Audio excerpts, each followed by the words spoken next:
இப்போ வர வர பார்த்தீங்கன்னா, மருத்துவம் வேகமா முன்னேறிட்டு வருது. நெறைய புது புது மெடிசின்ஸ் கண்டுபிடிக்கிறாங்க. புது புது ப்ரொசீஜர்ஸ் கண்டுபிடிச்சிட்டு இருக்கோம். ஸோ மருத்துவங்கள் வேகமா வளரும்போது, நம்ம என்ன எதிர்பார்க்குறோன்னா, டாக்டர்ஸ், பேஷண்ட் 2 பேருமே நல்லாயிருவாங்க அப்படின்னு நெனச்சிட்டு இருக்கோம். ஆனா, மாறா என்ன நடக்குது? வர வர பார்த்தா, பேஷண்ட்க்கும் டாக்டர்ஸ்க்கும் நடுவுல கேப் ரொம்ப அதிகமாகுது. எல்லாருக்கும் வணக்கம். நான் உங்க கிட்னி மருத்துவர் டாக்டர் வாத்சல்யன் பேசுறேன். நெறைய பேர் பேசாதத பத்தி நான் பேசப் போறேன். Doctor patient relationship. நான் ரொம்ப நேரம் உட்கார்ந்து யோசிச்சுட்டு இருந்தேன். இப்போ மெயினா என்ன பிரச்சனை நடக்குது அப்படின்னா, நெறைய பேஷண்ட்ஸ் டாக்டர்ஸ் மேல நம்பிக்கை வைக்க மாட்டேங்கிறாங்க. இப்போ ஏதாவது நோய் இருக்குன்னு சொன்னாலே ரொம்ப ஒரு சஸ்பீஷியஸாவே பார்த்துட்டு இருக்காங்க. அதே மாதிரி டாக்டர் சைடில் போய் கேட்டிங்க அப்படின்னா, பேஷண்ட்ஸ் நம்ம சொல்கிறத பெருசாக கேட்குறதில்ல அப்படின்னு சொல்லிட்டு நிறைய பேர் ஃபீல் பண்ணிட்டு இருக்காங்க. ஸோ இந்த வீடியோவில் நம்ம என்ன பார்க்க போகிறோம் அப்படின்னா, டாக்டர் பேஷண்ட் ரிலேஷன்ஷிப்பில் என்ன பிரச்சனை வருது, பேஷண்ட் சைடில் என்ன பிரச்சனை, டாக்டர் சைடில் என்ன பிரச்சனை, நம்ம இதை எப்படி சரி பண்ணலாம் அப்படிங்கிறத நம்ம இந்த வீடியோவில் பார்த்துடலாம். ஃபர்ஸ்ட்டு டாக்டர் சைடில் என்னென்ன பிரச்சனைங்கிறத பார்த்துடலாம். முதல் பிரச்சனை எங்கே வருது அப்படின்னா, ஒரு பேஷண்ட் ஹாஸ்பிட்டலுக்குள்ளேயோ கிளினிக்குள்ளேயோ வரும்போது டாக்டரை பார்க்க வெயிட் பண்ணும்போது அந்த ரிசப்ஷனில் இருக்கவங்க பேஷண்ட்டை மரியாதையோட ட்ரீட் பண்ண மாட்டேங்கிறாங்க. பேஷண்ட்ஸ் எவ்வளோ நேரம் வெயிட் பண்ணணும் அப்படிங்கிறது அவங்களுக்கே தெரியாமல் வெயிட் பண்ணுறாங்க. இப்போ ஏதாவது டவுட் போய் கேட்டாங்க அப்படின்னா ரிசப்ஷனிஸ்ட் பெருசா மரியாதை கொடுக்காமலோ இல்லைன்னா கத்தியோ விட்டுறாங்க. இதனால பேஷண்ட் மத்தியில கோவம் அதிகமா வருது. ரெண்டாவது, இப்ப பேஷண்ட் டாக்டரை பார்க்க ரூம்குள்ள வரும்போது டாக்டர் பேஷண்ட்டை சில பேர் மரியாதையோட ட்ரீட் பண்ணாம விடுறது. இங்க உட்காரு, இங்க வா, இங்க போ அப்படின்னு என்னமே சில டாக்டர்ஸ் பேசிட்டு இருக்காங்க. ஸோ இதனால பேஷண்ட்ஸ் ரொம்ப கோவப்படுறாங்க. மூணாவது, பேஷண்ட் சொல்ல வர்றதே கேட்காம இருக்கிறது. ஃபார் எக்ஸாம்பிள், இப்ப சில பேஷண்ட்ஸ் என்ன பண்ணுவாங்க, ரொம்ப நேரம் பேச ஆரம்பிப்பாங்க. எனக்கு இந்த மாதிரி கஷ்டங்கள் இருக்கு, 2 வருஷத்துக்கு முன்னாடி இப்படி இருந்துச்சு, இப்போ எப்படி இருக்கு அப்படின்னு சொல்ல ஆரம்பிக்கும் போது நிறைய டாக்டர்ஸ் அதை பெருசா கண்டுக்காம வேகமா ஓபியை டிஸ்போஸ் பண்ணணும்னு நினைக்கிறாங்க. அப்ப பேஷண்ட்ஸ் என்ன நினைக்கிறாங்க, டாக்டர்ஸ் நம்மளோட கஷ்டத்தை ஒழுங்கா கேட்க மாட்டேங்கிறாங்க அப்படின்னு ரொம்ப ஃபீல் பண்றாங்க. நாலாவது, பேஷண்ட்டுக்கு புரிகிறது மாதிரி பேசாம இருக்கிறது. இப்போ சில சயின்டிபிக் டேர்ம்ஸ்ல பேசிட்டு, கொஞ்சம் இங்கிலீஷ்ல பேசிட்டு, உங்களுக்கு இந்த நோய் இருக்கு, இது இப்படித்தான் இருக்கும் அப்படின்னு சொல்லிட்டு பேஷண்ட் எக்ஸ்பிளைன் பண்றாங்க. ஸோ பேஷண்ட்டுக்கு என்ன புரியலன்னா, தமிழ்ல இது என்ன நோய்னு புரியாம, இதுக்கு மேல என்ன பண்ணணும், என்ன கோர்ஸ் இருக்குன்னு தெரியாம ரொம்ப ஆன்சியஸா ஆயிடுறாங்க. இதுக்கு மேல மெயினா டாக்டர்ஸ் என்ன பண்ண மாட்டேங்கிறாங்கன்னா, இப்போ பேஷண்ட்டுக்கு தெளிவா எக்ஸ்பிளைன் பண்ணாம போயிடுறாங்க. இங்கதான் பெரிய பிரச்சனையே வருது. ஃபார் எக்ஸாம்பிள், இப்போ ஒரு பேஷண்ட்டுக்கு சுகர் இருக்கு, பிரஷர் இருக்கு, கிட்னி பிரச்சனை இருக்கு, மாத்திரைகள் கொடுக்கிறோம் அப்படின்னா ஃபர்ஸ்ட் நம்ம என்ன சொல்றோம்னா, உங்களுக்கு சுகர் இருக்கு, பிபி இருக்கு, சோ இதனால தான் கிட்னி பிரச்சனை வந்திருக்கு அப்படிங்கறத ஃபர்ஸ்ட் சொல்லணும். அதுக்கப்புறம் கிட்னி பிரச்சனை வர்றதுக்கு யூசுவலா எவ்வளவு நாள் ஆகும், அவங்களுக்கு எவ்வளவு நாள் ஆயிருக்கு அப்படிங்கறத நம்ம எக்ஸ்பிளைன் பண்ணணும். என்னென்ன ரிஸ்க் ஃபேக்டர்ஸ், கிட்னியை என்னென்ன வழிமுறைகளை நம்ம பாதுகாக்கலாம், என்னென்ன பண்ணா கிட்னி பாதிப்பு அதிகமாகும் இப்படின்னு சொல்லிட்டு இதுக்கப்புறம் என்னைக்கு விசிட் வரணும் அப்படின்னு சொல்லணும். ஆனா நிறைய டாக்டர்ஸ் என்ன பண்ண மாட்டேங்கிறாங்க, பேஷண்ட்டுக்கு ஃபர்ஸ்ட் ஆஃப் ஆல் என்ன நோய்னு சொல்ல மாட்டேங்கிறாங்க. அதுல கொடுக்கக்கூடிய மருந்துகள் என்னென்ன மருந்துகள்னு தெரிய மாட்டேங்குது. இப்ப ரீசெண்டா கூட கிளினிக்ல ஒரு பேஷண்ட பார்த்தேன். அவங்க ரயில்வே ஹாஸ்பிட்டல்ல 15 வருஷமா மருந்து வாங்கிட்டு இருக்காங்க. ஆனா என் கிளினிக்ல இப்படி நோட்டை காமிச்சிட்டு, சார் உங்களுக்கு புண்ணியமா போகும், தயவு செஞ்சு இந்த மாத்திரைகள்ல எனக்கு எத்தனை சுகர் மாத்திரை கிடைக்குது, எத்தனை பிரஷர் மாத்திரை கிடைக்குது, கிட்னிக்கு எதுவும் மாத்திரை கிடைக்குதா, எதுக்கு மாத்திரை கிடைக்குதுன்னு மட்டும் பார்த்து சொல்லுங்கயா அப்படின்னு சொன்னாங்க. இதை கேட்கும்போது எனக்கு ரொம்ப கஷ்டமா இருந்துச்சு. பேஷண்ட்டுக்கு எத்தனை சுகர் மாத்திரை கிடைக்குது, எத்தனை பிபி மாத்திரை கிடைக்குது, என்ன வைத்தியம், எதுக்கு என்ன கிடைக்குதுன்னே தெரியாம அவங்க மாத்திரை வாங்கி போட்டுட்டு இருக்காங்க. அதே மாதிரி மாத்திரையோட சைடு எஃபெக்ட சொல்லாம இருக்கிறது. இப்போ சில பிரஷர் மாத்திரை போடும்போது என்ன ஆகும்னா, பிபி குறையும், அப்ப என்ன ஆகும், தலை சுத்து வரும், அசதியா இருக்கும். இந்த மாதிரி சொல்லாம கொடுக்கும்போது பேஷண்ட்டுக்கு பயமா இருக்கும். இப்ப அந்த மாத்திரையை போடும்போது என்ன சைடு எஃபெக்ட் வருதுன்னு தெரியாம, அந்த மாதிரி அவங்களுக்கு என்ன நடக்குதுன்னு புரியாம சில டைம் என்ன ஆகுது, பேஷண்ட்டுக்கு கோவம் வருது. அதே மாதிரி பேஷண்ட்டை ஜட்ஜ் பண்றது. இப்ப சில பேஷண்ட்ஸ் என்ன நினைப்பாங்க, நம்ம அலோபதி வைத்தியம் பார்த்துட்டு இருக்கோம், கொஞ்சம் நாட்டு வைத்தியங்கள் மாதிரி போவோம், அல்ல இன்னொரு டாக்டர் போய் சும்மா பார்க்க போவோம் அப்படின்னு போயிட்டு திருப்பி அதே டாக்டர் பார்க்க வந்தா நிறைய டாக்டர்ஸ் என்ன சொல்லிடுறாங்க, இல்ல நீங்க வேற டாக்டர் பார்த்துட்டீங்க, இல்ல வேற வைத்தியம் பண்ணிட்டீங்க, சோ இதனால இதுக்கு மேல உங்களை பார்க்க முடியாது அப்படின்னு சொல்லி சில பேஷண்ட்ஸை ஈவன் அனுப்பிச்சிடுறாங்க. இந்த மாதிரி பண்ணும்போது பேஷண்ட்டுக்கு கொஞ்சம் கோவம் அதிகமா வரும். அதே மாதிரி ஜிஹெச் போகும்போது பாத்தீங்கன்னா, எப்ப பார்த்தாலும் ஓபில ஒரு டாக்டர் இல்ல 2 டாக்டர் மட்டும்தான் இருக்காங்க. இப்போ பேஷண்ட்ஸ் அங்க போகும்போது டாக்டர்ஸ் ரொம்ப கம்மியா இருக்கும்போது கூட்டம் அளவுக்கு அதிகமா ஆகுது. அதனால இந்த மாதிரி ஜிஹெச் போகும்போது பேஷண்ட்ஸ்க்கு அளவுக்கு அதிகமா கோவம் வருது. பேஷண்ட் சைட்ல என்னென்ன பிரச்சனைகள் இருக்கு அப்படிங்கிறத பார்க்க போறோம். முதல் விஷயம் பேஷண்ட் பண்றது, டாக்டர் ரொம்ப கோவப்படுத்துறது என்ன அப்படின்னா, டாக்டர் என்ன சொல்ல வர்றாங்கிறதே கேட்காம இருக்கிறது தான். ஃபார் எக்ஸாம்பிள் இப்போ ரீசெண்டா கூட ஒரு மாசத்துக்கு முன்னாடி விருதுநகர்ல இருந்து ஒரு பேஷண்ட் என்ன பார்க்க வந்தாங்க. அவங்களுக்கு என்ன ஆகுது, உப்பு சத்து கொஞ்சம் அதிகமா இருக்கு, யூரின்ல கொஞ்சம் புரத கசிவு இருக்கு, பிரஷர் அதிகமா இருக்கு. நான் அவங்ககிட்ட என்ன பிரச்சனை இருக்கு உங்களுக்கு அப்படின்னுங்கிறத கேட்கிறேன். ஸோ அவங்க சொல்ற ஃபர்ஸ்ட் வேர்டே என்ன அப்படின்னா, எனக்கு உப்புச்சத்து இருக்கு, நான் அதுக்கு ட்ரீட்மெண்ட் பார்க்க வரல, எனக்கு தலைவலிக்கு மட்டும் மாத்திரை கொடுங்க அப்படின்னு சொல்றாங்க. நான் அப்ப இந்த ரிப்போர்ட்டை பார்த்துட்டு அவங்களுக்கு வயசும் ரொம்ப கம்மி, அதனால என்ன சொல்ல வரேன், உங்களுக்கு வயசும் கம்மியா இருக்கு, இந்த மாதிரி கிட்னி பிரச்சனை இருக்கு, ஸோ எதனால கிட்னி பிரச்சனை வருதுங்கிறத ஃபர்ஸ்ட் நம்ம கொஞ்சம் பார்க்கலாம். ஸோ இதுக்கப்புறம் கிட்னியை பாதுகாக்கக்கூடிய வழிமுறைகள் எதுவும் பண்ண முடியுமாங்கிறத பண்ணலாம் அப்படின்னு நான் சொல்ல ஆரம்பிக்கும் போதே அவங்களோட இது என்னன்னா, சார் எனக்கு அந்த இது எதுவுமே தேவையில்லை, நான் தலைவலிக்கு மட்டும் ட்ரீட்மெண்ட் பண்ணுங்க அப்படின்னு சொல்லிட்டாங்க. ஸோ இப்போ என்னன்னா, ஒரு டாக்டர் என்ன சொல்ல வர்றாங்கிறத கேட்டுட்டு அதுக்கப்புறம் அவங்க முடிவெடுக்கிறது ரொம்ப நல்லா இருக்கும். ஏன்னா நோய் என்னங்கிறதே சில பேருக்கு தெரிய மாட்டேங்குது. இப்போ பக்கத்துல வீட்டில் இருக்கவே இப்படி இருக்கு, தெரிஞ்ச டாக்டர்ஸ் இப்படி இருக்குன்னு சொல்லும்போது ஸ்பெஷலிஸ்ட் டாக்டர்ஸ்ட்ட வந்து சில பேர் ஒப்பீனியனே கேட்க மாட்டேங்கிறாங்க, இதுக்கு மட்டும் வைத்தியம் பண்ணுங்க அப்படின்னு சொல்லும்போது அவங்களுக்கு உண்மையிலே என்ன பிரச்சனை நடக்குதுங்கிறதே தெரியாம போயிடுது. இதனால பேஷண்ட் தான் வந்து அவதிப்பட போறாங்க. தயவு செஞ்சு ஃபர்ஸ்ட் பேஷண்ட்ஸ் என்ன பண்ணுங்க, டாக்டர் என்ன சொல்ல வராங்கிறத முழுசா கேட்டுருங்க. கேட்டதுக்கு அப்புறம் டிசிஷன் நீங்க என்ன வேணாலும் எடுக்கலாம். நீங்க இப்போ அந்த டாக்டர் சொல்ற ட்ரீட்மெண்ட் எடுக்கலாம், இல்லைன்னா எடுக்காம கூட போகலாம். பட் தயவு செஞ்சு டாக்டர் என்ன சொல்ல வராங்கிறத கேளுங்க. ரெண்டாவது விஷயம், அடிக்கடி வந்து மாத்திரைகளை நிப்பாட்டுறது. இப்போ நமக்கு சுகர் இருக்கு, பிரஷர் இருக்கு, ஸோ அந்த மாத்திரைகள் யூஸ்வலா என்ன பண்ணும், டெய்லி கரெக்டா போட்டுட்டு இருக்கணும். ஆனா சில பேர் என்ன பண்ணிடுவாங்க, மாத்திரை தீந்துரும், ஒரு 5 நாள் 10 நாள் மாத்திரையே போடாம வருவாங்க. அப்ப கிளினிக் வரும்போது என்ன ஆகுது, பிரஷர் வந்து 180 190 இருக்கு, சுகர் பாத்தீங்கன்னா 300 400 போயிருது. ஏன் இப்படி பண்ணீங்க அப்படின்னு கேட்டீங்கன்னா, எனக்கு எந்த தொந்தரவும் இல்லை, அதனால நான் மாத்திரை நிப்பாட்டிட்டேன் அப்படின்னு சொல்றாங்க. இப்போ ட்ரீட்மெண்ட் கரெக்டா பார்த்துட்டு வரையில இந்த மாதிரி சின்ன சின்ன பிரச்சனை வரும்போது இருக்கக்கூடிய சின்ன சின்ன பிரச்சனை கூட வேகமா மோசமாயிருது. ஸோ தயவு செஞ்சு ட்ரீட்மெண்ட்டை முடிஞ்ச அளவு கரெக்டா எடுத்துட்டு டாக்டரை பார்க்கறது நல்லது. இல்லைன்னா டாக்டர்கிட்ட சப்போஸ் நீங்க வந்து மாத்திரை நிப்பாட்ட போறீங்கன்னா, எனக்கு இந்த மாதிரி சைடு எஃபெக்ட்ஸ் இருக்கு, இந்த மாதிரி தொந்தரவுகள் இருக்கு, அதனால நிப்பாட்டுன்னு சொன்னீங்கன்னா டாக்டருக்கு அவங்க மேலேயே கொஞ்சம் நம்பிக்கை வரும். இப்படி நீங்களா நிப்பாட்டும் போது டாக்டருக்கு என்னன்னா, அவங்க மேல இருக்கக்கூடிய நம்பிக்கையே குறைஞ்சிருது. மூணாவது, சில பேர் என்ன பண்ணிடுறாங்க, அவங்க என்ன ட்ரீட்மெண்ட் பண்றாங்கிறதே சொல்லாம விட்டுறாங்க. சில பேர் என்ன பண்றாங்க, ஒரு சப்ளிமெண்ட்ஸ் மாதிரி எடுத்துட்டு இருப்பாங்க, சில பேர் வந்து நாட்டு வைத்தியங்கள் மாதிரி எடுத்துட்டு இருப்பாங்க, சில பேர் சில லேகியங்கள் எடுத்துருவாங்க. டாக்டர்கிட்ட என்ன எடுக்கிறோன்னு சொன்னாதான் அதுக்கு ஏற்ற மாதிரி வந்து டாக்டர்ஸ் வந்து தயாரா இருப்பாங்க. சொல்லாம இருக்கும்போது டாக்டர்ஸ்க்கு எதுவும் தெரிய போறது இல்லை. திடீர்னு ஏதாவது தொந்தரவு வரும்போது ஒரு 6 மாசமோ 1 வருஷமோ கழிச்சு கேட்கும்போது அப்ப என்ன சொல்றாங்க, சார் நான் இந்த மாதிரி சாப்பிட்டுட்டு இருக்கேன், நான் உங்கள்கிட்ட சொல்லாம விட்டேன் அப்படின்னு சொல்லும்போது டாக்டர்ஸ்க்கு ரொம்ப கஷ்டமா இருக்கு. இதை சொல்லியிருந்தா நம்ம கொஞ்சம் அந்த டைம்லேயே சில விஷயங்களை பண்ணிருக்கலாமே அப்படிங்கிறது டாக்டருக்கு தோணும். நாலாவது, யாரு எதை சொன்னாலும் நம்புறது. ஃபார் எக்ஸாம்பிள், இப்போ பக்கத்து வீட்டில் இருக்கவங்க என்ன சொல்லுவாங்க, கிட்னி பிரச்சனை இருக்குன்னா உப்பு இல்லாமல் சாப்பிடு, தண்ணியை கம்மியாக குடி, எனக்கு தெரிஞ்சவங்க இப்படி தான் இருந்தாங்க, நீ டாக்டர் போய் கிட்னி டாக்டர் போய் முதல்ல பார்த்துறாத, நேராக டயாலிசிஸ் சொல்லிடுவாங்க இப்படின்னு யார் யாரோ சொல்றதை அவங்க என்ன பண்ணிடுவாங்க, மனசுல வச்சுக்கிட்டு கிட்னி டாக்டர்ஸை முதல்ல பார்க்காமலே விட்டுருவாங்க. யாராவது சொல்லக்கூடிய அந்த லேகியம் சாப்பிடு குறைஞ்சிரும், இந்த ஜூஸை குடி கிட்னி பிரச்சனை சரியாயிரும் இப்படிங்கிறத கேட்டு ரொம்ப நாளாவே கிட்னி டாக்டரை பார்க்காமலே இந்த மாதிரி ட்ரீட்மெண்ட் பண்ண என்ன ஆயிடுது, சில டைம் கிட்னி பிரச்சனை வேகமா மோசமாயிட்டு இருக்கு. கடைசியில முத்தின ஸ்டேட்ல ரொம்ப தொந்தரவுகள் வரும்போது என்ன பண்றாங்க, அப்ப வந்து கிட்னி டாக்டரை பார்க்கறாங்க. டாக்டர் மேல நம்பிக்கை இல்லாம யார் யாரோ சொல்றதை கேட்டு வரும்போது டாக்டர்ஸ்க்கு ரொம்ப கஷ்டமா இருக்கு. இதுக்கப்புறம் டாக்டர்ஸ்க்கு ஒழுங்கா மரியாதை கொடுக்காம இருக்கிறது. மரியாதைன்னா நான் என்ன மாதிரி சொல்றேன் அப்படின்னா, டாக்டரை பார்க்கறதுக்கு போறீங்க, இப்ப கன்சல்டிங் ஃபீஸ் ஒரு 300 400 500 அப்படின்னு சொல்லும்போது சில பேருக்கு கன்சல்டிங் ஃபீஸை கேட்டாலே ரொம்ப கோபம் வருது. ஒரு டாக்டருக்கு படிக்கிறது எவ்வளவு கஷ்டங்கிறது நிறைய பேருக்கு புரிய மாட்டேங்குது. ஃபார் எக்ஸாம்பிள், இப்போ நான் கிட்னி டாக்டர் இருக்கேன்னா எம்பிபிஎஸ் ஒரு 5 வருஷம் படிக்கணும், எம்டி பொது மருத்துவம் 3 வருஷம் படிக்கணும், டிஎம் நெஃப்ராலஜி கிட்னி பிரிவு வந்து 3 வருஷம் படிக்கணும். ஸோ இந்த 11.5 வருஷம் படிச்சுட்டு தான் ஒரு கிட்னி டாக்டரா வெளியே வர முடியும். இப்போ நம்ம வந்து கன்சல்டிங் ஃபீஸ் ஒரு 300 400 500 வாங்கினாதான் நம்மளால அதுக்கு மேல கிளினிக்கை ரன் பண்ண முடியும், அதுக்கு மேல புது பேஷண்ட்ஸை ட்ரீட் பண்ண முடியும், நம்ம கீழே வேலை செய்யறவங்களுக்கு சம்பளம் கொடுக்க முடியும். எல்லாருமே என்ன நோக்கத்தோட டாக்டரை பார்க்கறாங்கன்னா, டாக்டர் வந்து நிறைய காசு வாங்குறாங்க, டாக்டர் வந்து நம்ம காசை திருடிடுறாங்க, அந்த நினைப்பிலே டாக்டர்கிட்ட ட்ரீட்மெண்ட் போற மாதிரி நிறைய பேர் வராங்க. தயவு செஞ்சு ஒன்னு புரிஞ்சுக்குங்க, டாக்டர்ஸ் எல்லாமே கஷ்டப்பட்டு படிச்சு தான் அந்த ப்ரொஃபஷன் வந்திருக்காங்க.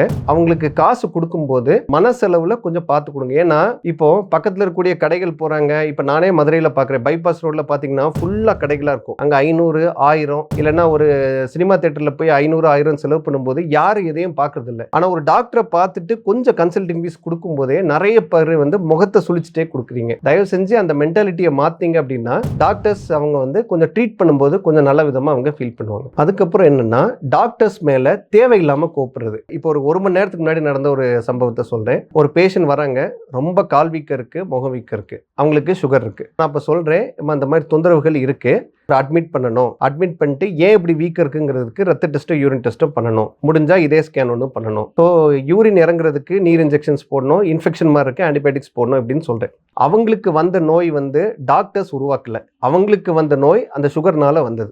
உடனே வந்து என்னை பார்த்துட்டு, சார் 2 நாள்ல சரியாகுமா, எனக்கு ஏன் இப்படி வருது, என்னங்கிறத பார்த்து சொல்லுங்க அப்படின்னு ரொம்ப கோவமா பேசுறாங்க. என்ன அவங்களுக்கு புரியல அப்படின்னா, டாக்டர்ஸ்னால இப்போ நாங்கள் எதுவுமே தப்பு பண்ணல, அவங்களுக்கு நோய் வந்துச்சு, அதை கண்டுபிடிக்கிறதுக்கு சில வழிமுறைகள் இருக்குது. அதுக்கு ரத்த டெஸ்ட் இருக்குது, யூரின் டெஸ்ட் இருக்குது. அதெல்லாம் பண்ணி அட்மிட் ஆகி ஒரு 3 நாள்லேருந்து 5 நாள் பார்த்தா தான் நமக்கு என்னென்னா எதனால் இது வந்திருக்குன்னு சொல்லி அதை வைத்தியத்தை பண்ண முடியும். ஆனால் நோய் உடனே வந்த உடனே அவங்க வந்து கோவத்தை யார் மேலே காமிக்கிறாங்க அப்படின்னா, முதல்ல வந்து டாக்டர்கிட்ட காமிக்கிறாங்க. எனக்கு ஏன் இப்படி இருக்கு, எனக்கு ஏன் 2 நாள்ல சரியாகல, எனக்கு ஏன் உடனே டிஸ்சார்ஜ் பண்ண மாட்டேங்கிறீங்க அப்படின்னு கேட்குறாங்க. தயவு செஞ்சு இந்த மென்டாலிட்டியை கொஞ்சம் மாற்ற முயற்சி பண்ணுங்க. ஏன்னா நீங்க இந்த மென்டாலிட்டியில கேட்கும்போது எங்களுக்கு ட்ரீட்மெண்ட் ஆஸ்பெக்டை பார்க்காம உங்களுக்கு காசையே பார்த்துட்டு இருக்கும்போது நம்மளோட ட்ரீட்மெண்ட்டோட ரீதியே மாறுது. அப்போ நம்மளால குவாலிட்டியா ஒரு மெடிக்கல் ட்ரீட்மெண்ட் பண்ண முடியாமல் போயிடுது. நிறைய பேர் என்ன தப்பு பண்ணிடுறாங்கன்னா, ஆரம்ப ஸ்டேஜ்லேயே ஒன்று நோயை ட்ரீட்மெண்ட் பண்ணாமல் விட்டுறாங்க, இல்லைன்னா ஹெல்த் இன்சூரன்ஸ் எடுக்காமல் விட்டுறாங்க. ஸோ இந்த ரெண்டும் பண்ணாதனால என்ன ஆயிடுது, லேட் ஸ்டேஜில் நோய் வரும்போது நிறைய செலவுகள் வருது. இதுக்கு டாக்டர் எந்த விதத்துலையும் பொறுப்பு இல்லை. முதல்ல பேஷண்ட்ஸ் அவங்க உடல்நிலையை நினச்சி முதல்ல இருந்தே ஒழுங்கான தெளிவான டாக்டர்ஸ் பார்த்தாங்க அப்படின்னா இவ்வளவு பிரச்சனைகளே ஃபர்ஸ்ட் வந்திருக்காது. அதை விட்டுட்டு கடை ஸ்டேட் வந்ததுக்கு அப்புறம் இப்படி பண்றாங்க. அதே மாதிரி இப்போ பிரைவேட் ஹாஸ்பிட்டலில் சில பேர் வரும்போது என்ன சொல்லுவேன், ஏமா இது செலவு ரொம்ப அதிகமாகும், அட்லீஸ்ட் ஒரு 7 நாள்லேருந்து 10 நாள் ஊசி போடுற மாதிரி இருக்கும், ஜிஹெச் போங்க அப்படின்னு சொன்னாலும் நிறைய பேருக்கு கோவம் வந்துடுது. என்ன நீங்கள் ஜிஹெச் போக சொல்கிறீங்க அப்படின்னு சில பேர் கோவப்படுறாங்க. நீங்கள் ஒன்று புரிஞ்சுக்கணும், தமிழ்நாட்டில் ஹெல்த் செக்டர் இருக்கிற மாதிரி எனக்கு தெரிஞ்ச உலகத்திலே வேறு எங்கே இருக்குமான்னு தெரியல. ஜிஹெச் சைடு போகிறீங்க, இப்போ ஒரு ஆரம்ப சுகாதார நிலையம் போகிறீங்க, ஒரு ஜிஹெச் தாலுக்கெல்லாம் நான் தாலுக் ஜிஹெச் போகிறீங்க, இல்லைனா மெடிக்கல் காலேஜ் ஹாஸ்பிட்டல் போகிறீங்கன்னா அங்கே வந்து ட்ரீட்மெண்ட் இலவசம். இப்போ சின்ன சளி பிரச்சனை இருக்குது, காய்ச்சல், இருமல், சளி, சின்ன சின்ன பிரச்சனைக்கு பிஹெச்சிக்கு போகலாம். ஒரு சின்ன நோய் இருக்குது, அட்மிட் ஆகி பார்க்குற மாதிரி இருந்தால் தாலுக் ஜிஹெச் வந்து போகலாம், தாலுக்கோ நான் தாலுக் ஜிஹெச்சோ போகலாம். இப்போ ரொம்ப பெரிய தொந்தரவு இருக்குது, இப்போ ஹார்ட் அட்டாக் இருக்குது, கிட்னி ஃபெயிலியர் இருக்குது, இந்த மாதிரி பிரச்சனை இருக்கும்போது மெடிக்கல் காலேஜ் ஹாஸ்பிட்டல் போகலாம். ஸோ இந்த இவ்வளோ இடத்துக்கு போனாலும் உங்களுக்கு வைத்தியம் வந்து இலவசம் தான் இல்லையா. ப்ரைவேட்டாகவே இப்போ சில பேர் சின்ன ஹாஸ்பிட்டலில் கொஞ்சம் காசு கம்மியாக வாங்குறாங்க, கார்பரேட் ஹாஸ்பிட்டல் போனீங்கன்னா இன்னும் காசு நிறைய வாங்கி பண்ணுறாங்க. ஸோ இப்படி நம்ம ஃபினான்ஷியல் ஸ்டேட்டஸ்க்கு ஏற்றவாறு பல ஹாஸ்பிட்டல் இருக்கு. ஆனா நிறைய பேர் என்ன பண்ணிடுறாங்க, இப்ப சுத்தமா காசு செலவு பண்ணாதவங்க சின்ன சின்ன ஹாஸ்பிட்டல் வந்து அட்மிட் ஆயிட்டு அந்த டாக்டர்ஸை வந்து நீங்க குறைங்க அப்படின்னு சொல்றாங்க. இதுல என்ன பிரச்சனை அப்படின்னா, அந்த ஹாஸ்பிட்டல் ரன் பண்றதுக்கு டாக்டர்ஸ்க்கு இன்ஸ்ட்ருமெண்ட்ஸ்க்குள்ள மெயின்டெனன்ஸ் பார்க்கணும், அங்க ஒர்க் பண்றவங்களோட சம்பளத்தை பார்க்கணும். ஸோ இப்படி பல விஷயங்களை பார்த்து தான் அவங்க வந்து இந்த ஃபீஸை வந்து கெட்ட வைக்க முடியும். ஆனா நிறைய பேர் என்ன பண்ணிடுறாங்க, காசு வந்து அதிகமா வாங்கிடுறாங்க அப்படின்னு சொல்றாங்க. நிறைய ஹாஸ்பிட்டல்ல நிறைய வாங்குறாங்க, நான் ஒத்துக்கிறேன், நான் அதை ஒத்துக்காம இல்லை. பட் நான் என்ன சொல்கிறேன், தயவு செஞ்சு கொஞ்சம் பார்த்து பொறுமையாக பேசுங்க. நிறைய பேர் வந்து அந்த ஸ்டேட்டில் என்ன ஆயிடுது, அந்த கோவத்தை யார் மேலே காமிக்கணும்னு தெரியாமல் உடனே டாக்டர்ஸ் மேலே காமிச்சிடுறாங்க. இதனால் டாக்டர்ஸ் வந்து என்ன நினைக்கிறாங்க அப்படின்னா, நம்ம இவ்வளவு படித்து மக்களுக்கு ஏதாவது பண்ண நினைச்சா கூட நம்மளை பார்த்து யாருமே வந்து ஒரு அப்ரிஷியேட் பண்ணாமல் இருக்காங்களே அப்படின்னு சொல்லிட்டு அவங்க பேஷண்ட் ட்ரீட் பண்ணுறதை கொஞ்சம் கொஞ்சமாக குறைச்சிடுறாங்க, பேஷண்ட்டை பேசுகிறத கொஞ்சம் கொஞ்சமாக குறைச்சிடுறாங்க. இப்படி பல பேர் பண்ண என்ன ஆகுது, டாக்டர்ஸ் வந்து தன்னைத்தானே ஐசோலேட் பண்ண ஆரம்பிச்சிடுறாங்க. இதனால் என்னன்னா நல்ல கேர் கிடைக்க மாட்டேங்குது. மக்கள் ஒண்ணு புரிஞ்சுக்கணும், என்ன அப்படின்னா, பணம் வாங்குற டாக்டர்ஸ் இருந்துகிட்டே தான் இருப்பாங்க, அவங்க வந்து மாற போறதே கிடையாது. ஆனா மக்கள் வந்து இந்த மாதிரி கோவத்தை நல்ல டாக்டர்ஸ்ட காமிக்கும் போது என்ன ஆகுதுன்னா, நல்ல டாக்டர்ஸ் வந்து முதல் கொஞ்ச நாள் பொறுமையா இருப்பாங்க. பட் போக போக என்ன ஆயிரும், கொஞ்சம் கொஞ்சமா தன்னைத்தானே குறைச்சி பேசுறதே குறைச்சிருவாங்க. நான் ஏன் இதை சொல்றேன்னா, நான் ஒர்க் பண்ற ஹாஸ்பிட்டலே ஒரு பேஷண்ட்லாம் 70,000 குறைச்சிருக்கேன், அட்லீஸ்ட் ஒரு 5 பேஷண்ட்க்கு ஒரு 15,000 குறைச்சிருக்கேன். இப்போ பேஷண்ட்ஸ் அப்படி கேட்கும் போது நம்ம குறைக்கும் போது நான் ஒர்க் பண்ற ஹாஸ்பிட்டல் எவ்வளவு கன்வின்ஸ் பண்ணி பேசணுங்கிறது எனக்கு தான் தெரியும். இப்போ இப்படி பண்ணிட்டு இருக்கும்போது சில பேர் என்ன பண்ணிடுறாங்க, இது அட்வான்டேஜா எடுத்துடுறாங்க. சார் அதை போய் குறைங்க அப்படின்னு ஒரு ரெஸ்பெக்ட் இல்லாம பேச ஆரம்பிக்கிறாங்க. நம்மள வந்து ஓவர் ரைட் பண்ற மாதிரி சில விஷயங்களை நமக்கு தெரியுது. ஸோ தயவு செஞ்சு டாக்டர்ஸ்ட பேசும்போது கொஞ்சம் மரியாதையோட பேசுங்க. உங்களுக்கு பிடிக்கலையா என் நேரத்தில் அந்த ஹாஸ்பிட்டல் விட்டு வெளியே வந்துருங்க. ஏன்னா தெருவுக்கு தெரு ஹாஸ்பிட்டல் இருக்கு. இப்போ நம்ம இடத்துல நிறைய ஹாஸ்பிட்டல் இருக்கு. அதே மாதிரி எல்லா டாக்டர்ஸும் நல்ல விதமா இருப்பாங்கன்னு சொல்ல முடியாது. ஸோ உங்களுக்கு ஒரு டாக்டர்ஸ் பிடிக்கல அப்படின்னா தயவு செஞ்சு கொஞ்சம் மரியாதையோடு அவங்ககிட்ட பேசிட்டு அப்படியே வெளியே வந்துட்டிங்கன்னா எல்லாருக்குமே நல்லதாக இருக்கும். நான் பெரிஃபெரி செட்டிங்ஸில் பார்த்ததை வச்சு சில விஷயங்களை பேசுகிறேன். இது டாக்டர்ஸ்க்கும் பேஷண்ட்டுக்கும் பொருந்தும். ஃபார் எக்ஸாம்பிள் இப்போ சில பேருக்கு என்ன ஆகுது, வயசு கம்மியாகவே கிட்னி பிரச்சனை ஆரம்பிக்குது. இப்போ ஒரு 25 வயசு ஆகுது, யூரின்ல வந்து புரத கசிவு, அதாவது புரோட்டீனியா ஒரு 2+3+ இருக்கு, உப்புச்சத்து லைட்டாக இருக்கு, ஒரு 1.3 1.4 இப்படின்னு இருக்கு. நிறைய பேர் என்ன பண்ணிடுறாங்க, அந்த ரீஜன்லலாம் கிட்னி டாக்டர் இல்லாத போது பக்கத்தில் இருக்கக்கூடிய டாக்டரை பார்க்குறாங்க. நல்லது, கண்டிப்பாக பக்கத்தில் இருக்க டாக்டரை பார்க்கணும். ஆனால் என்ன நீங்கள் தெரிஞ்சுக்கணும்னா, இப்போ இருக்கக்கூடிய நிலவரங்களில் ஒரு 100 to 150 கிலோமீட்டருக்குள்ளே போயிட்டீங்கன்னா நீங்கள் என்ன மாதிரி டாக்டரும் பார்க்குற மாதிரி தான் இருக்குது. ஸோ இப்போ கிட்னியில் உங்களுக்கு ஒரு பிரச்சனை இருக்குன்னு டவுட் வந்துச்சுன்னா தயவு செஞ்சு ஒரு கிட்னி டாக்டரை பாருங்கள். ஒரு இதயத்தில் பிரச்சனை இருக்குன்னு ஃபீல் பண்ணிங்கன்னா ஒரு இதய டாக்டரை பாருங்கள். நான் ஏன் இதை சொல்கிறேன்னா, நான் வந்து தேனிக்கு போகிறேன், விருதுநகர் போகிறேன், நிறைய இடத்துக்கு போகிறதில் நமக்கு என்ன தெரியுது அப்படின்னா, பேஷண்ட்ஸ் வந்து அங்கே இருக்க டாக்டரை பார்த்துட்டே அதுக்கு உள்ள கரெக்டான ட்ரீட்மெண்ட்டை பண்ணாமல் விட்டுறாங்க. இதே மாதிரி டாக்டர்ஸ் என்ன பண்ணுறாங்க அப்படின்னா, அவங்களுக்கு தெரிஞ்ச ட்ரீட்மெண்ட்டை வச்சு பண்ணிக்கிட்டே இருக்காங்க. சில டைம் என்ன ஆயிடுது, வேகமாக உப்புச்சத்து மோசமாயிடுது. நான் அட்லீஸ்ட் 5 பேருக்கு ஒரு வருஷத்தில் உப்புச்சத்து ஒரு 1.5 6 வந்து ஒரு வருஷத்தில் போகிற அளவுக்கு அவ்வளோ வேகமாக நான் பார்த்துருக்கேன். எனக்கு அதை பார்க்கும்போது ரொம்ப ரொம்ப கஷ்டமாக இருக்கும். ஏன்னா ஆரம்ப ஸ்டேஜ்லேயே கிட்னி பிரச்சனை கண்டுக்காமல் விட்டீங்க, லேட் ஸ்டேஜில் வந்தீங்கன்னா அதுக்கு டயாலிசிஸ் தவிர வர வழியே கிடையாது. ஃபர்ஸ்ட் பெரிஃபரியில் இருக்கவங்க மக்கள் என்னென்ன கரெக்டாக பார்க்கணும் அப்படின்னா, ட்ரீட்மெண்ட் பார்த்துக்கிட்டே இருக்கீங்க, ஆனால் உங்களுக்கு வந்து நோயிலிருந்து வெளியே வர்ற மாதிரி தெரியாமல் அதே மாதிரி மோசமாக இருந்தால் தயவு செஞ்சு அங்கே இருக்க டாக்டர்கிட்ட ஃபஸ்ட் பேசி, சார் இந்த மாதிரி எதனால் மோசமாக இருக்குது, வேறு ஏதாவது டாக்டர் பார்க்கணுமா, அல்லனா வேறு ஏதாவது பெரிய இடத்துக்கு போகணுமா அப்படிங்கிறத தயவு செஞ்சு கேளுங்க. பெருசாக டெஸ்ட் பண்ணாமல் கரெக்டாக நோயை கண்டுபிடிச்சிட்டேன்னு சொல்லிட்டு சொல்கிறாங்க டாக்டர், ஆனால் வந்து கொஞ்சம் பிரச்சனைகள் சரியாகாமல் இருந்தாலும் இதை கொஞ்சம் ஒழுங்காக பார்க்கணும். அதே மாதிரி சீரியஸான தொந்தரவுகள், அதாவது பயப்படுற மாதிரியான தொந்தரவுகள் வரும்போது டாக்டர்ஸ் வந்து அது ஒன்றும் இல்லை, இங்கே வச்சே பார்த்துக்கலாம் அப்படின்னு சொல்லும் போதும் பேஷண்ட்ஸ் வந்து கொஞ்சம் கேர்ஃபுல்லாக இருக்கணும். ஏன்னா இப்போ நான் கிட்னி சைட்லேயே சொல்கிறேன், சில பேருக்கு என்ன ஆகும், திடீர்னு யூரின் அளவு குறைஞ்சிரும், திடீர்னு கால் வீக்கம் வரும், திடீர்னு மூச்சு திணறல் வரும், சில டைம் யூரின்ல ரத்தம் கலந்து போகும். இந்த மாதிரி வரும்போது என்ன ஆகும்னா உடனே வந்து கிட்னி டாக்டரை பார்க்கறது நல்லது. அந்த மாதிரி ஒரு கண்டிஷன் வரும். இந்த மாதிரி டைம்ல சில பேர் என்ன பண்ணிடுறாங்க, வெளியில வச்சே பார்த்துட்டு இருக்காங்க. அந்த நோய் என்ன ஆயிடுது, வேகமாக மோசமாயிட்டே இருக்கு. ஒரு கட்டத்தில் ரொம்ப லேட் ஸ்டேஜில் என்ன ஆகுது, அவங்க வந்து இன்னொரு சென்டருக்கு அனுப்புறாங்க. அந்த மாதிரி அனுப்பும்போது என்ன ஆயிடுது, அவங்க அந்த இடத்துக்கு போகும்போதே மேக்சிமம் தொந்தரவுகள் முத்தி போயிடுது. அந்த டைம்ல அந்த தொந்தரவுகளை சரி பண்ண முடியாத அளவுக்கு வந்துடுது. ஸோ தயவு செஞ்சு கரெக்டா வந்து டாக்டர்கிட்ட பேசிடுங்க. வெளியில இருக்கக்கூடிய சின்ன சின்ன ஏரியால இருக்கக்கூடிய பேஷண்ட்ஸ் வந்து அவங்க உடல்நிலை சரியில்லாம போகுது, திடீர்னு பயப்படுற மாதிரியான தொந்தரவுகள் வருது, என்ன நடக்குதுன்னே புரியல, ஹாஸ்பிட்டல்ல சேர்ந்து 2-3 நாளாகியும் பெருசா இம்ப்ரூவ்மெண்டே வரல, என்ன டாக்டர்ஸ் ஒழுங்கா பேசல, இந்த மாதிரி கண்டிஷன் வந்தா தயவு செஞ்சு இன்னொரு ஹாஸ்பிட்டல் போறதுக்கு முயற்சி பண்ணுங்க. இல்லை அப்படின்னா பெரிய ஹாஸ்பிட்டல், அதாவது இப்போ மதுரையில் இருக்கக்கூடிய ஹாஸ்பிட்டல் அப்படி போய் பார்க்குறது நல்லது. ஏன்னா எல்லா டாக்டர்ஸாலையும் எல்லா வைத்தியங்கள் பண்ண முடியாது. ஃபார் எக்ஸாம்பிள் இப்போ நான் வந்து கிட்னி டாக்டர் தான். இப்போ எனக்கே ஒரு கல்லடப்பு வந்து காய்ச்சலோட ஒரு பேஷண்ட் வரும்போது என்னால் அந்த பேஷண்ட்க்கு ட்ரீட்மெண்ட் பண்ண முடியாது. ஏன்னா அந்த பேஷண்ட்க்கு வந்து சிடி ஸ்கேன் பண்ணி கல் எங்கே இருக்குன்னு பார்த்து ஸ்டென்ட் போடணும். ஸோ ஸ்டென்ட் போடுற டாக்டர் நான் கிடையாது. அதுக்கு யூராலஜி, கிட்னி ஆப்ரேஷன் பிரிவு டாக்டர் வைத்தியம் பண்ணாதான் அது சரியாகும். ஸோ நான் அந்த மாதிரி டைமில் என்ன பண்ணிடுவேன், உடனே கிட்னி ஆப்ரேஷன் பிரிவு டாக்டருக்கு காமிச்சிருவேன். அதே மாதிரி ஒரு பேஷண்ட் அட்மிட் பண்ணியிருக்கேன், திடீர்னு நெஞ்சு வலி வருது, பார்த்தீங்கன்னா ஹார்ட் அட்டாக் வருது அப்படின்னா உடனே நான் என்ன பண்ணுவேன், இதே டாக்டருக்கு ரெஃபர் பண்ணிடுவேன். தக்க சமயத்தில் தக்க டாக்டருக்கு உடனே போயிடணும். ஒன்று நீங்களா போகணும், இல்லைன்னா அங்கே இருக்க டாக்டர் ரெஃபர் பண்ணணும். இல்லை இப்படி ரெஃபர் பண்ணாமல் ரொம்ப லேட் ஸ்டேஜில் போகும்போது நிறைய பிரச்சனைகள் மோசமாயிடுது. இதுவரை பார்த்தது டாக்டர் பேஷண்ட்குள்ள இருக்கக்கூடிய பிரச்சனைகளோட காரணங்களை பார்த்து, இப்போ அதை சரி பண்ணக்கூடிய வழிமுறைகளை பார்ப்போம். ஃபர்ஸ்ட் பேஷண்ட் என்ன பண்ணும் அப்படின்னா, டாக்டரை பார்க்க வரும்போதே அவங்களுக்கு என்னென்ன தொந்தரவுங்கிறத கரெக்டாக ஞாபகம் வச்சு அதை முழுசா டாக்டர்கிட்ட பொறுமையாக சொல்லணும். எப்போவுமே ஒரு டாக்டரை பார்க்க வரும்போது என்ன பண்ணணும்னா,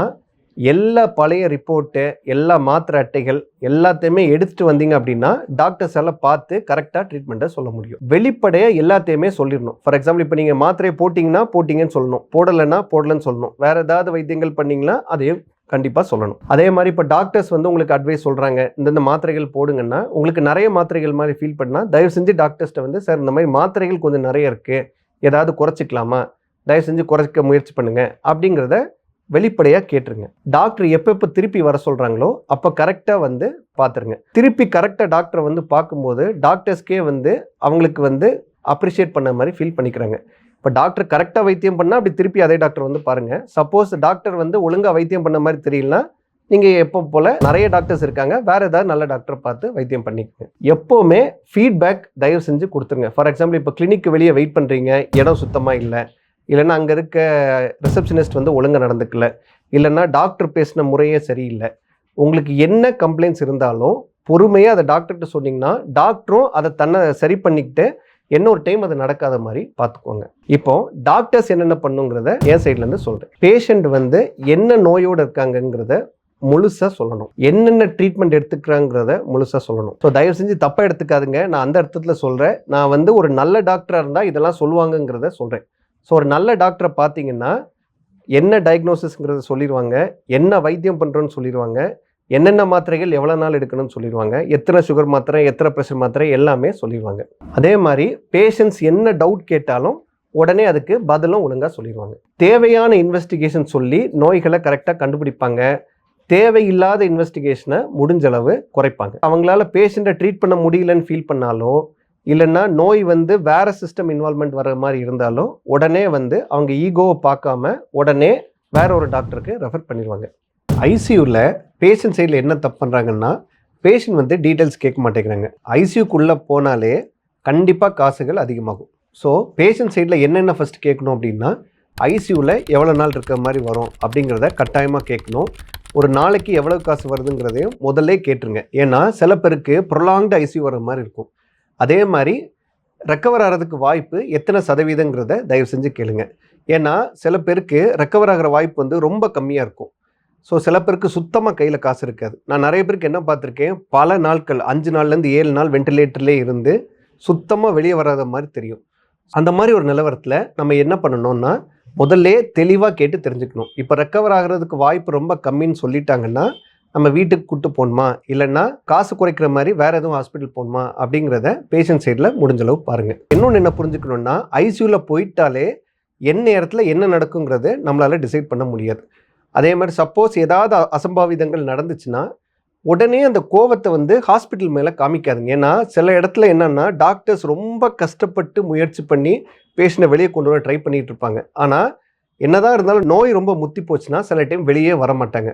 ஸோ அந்த மாதிரி ஸ்டேட்லேயும் நீங்கள் உங்கள் கோவத்தை காமிக்கும் போது என்ன ஆகுதுன்னா, டாக்டர்ஸ்க்கு ஐசியூவில் வேலை செய்கிறதுக்கே அவங்க மைண்டு வந்து ரொம்ப கஷ்டப்பட்டு தான் வேலை செய்கிற மாதிரி போகுது.